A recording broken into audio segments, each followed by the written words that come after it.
এদিকে আমি পেঁয়াজ রসুন কাঁচামরিচগুলো কেটে কুচি কুচি করে নিচ্ছি। এদিকে আমি তিত করলা ভাজি করব, তাড়াহুড়ো করে করতে হয়। রান্নাঘরে আসলে প্রচুর গরম, গরমের মধ্যে আসলে রান্না করতে ভালো লাগে না, এবং রান্না না করলে খাবো কি।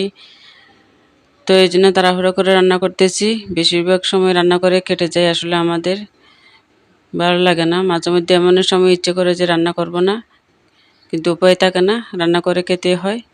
তো দেখতে পাচ্ছেন আমি কাঁচামরিচগুলো কেটে নিচ্ছি।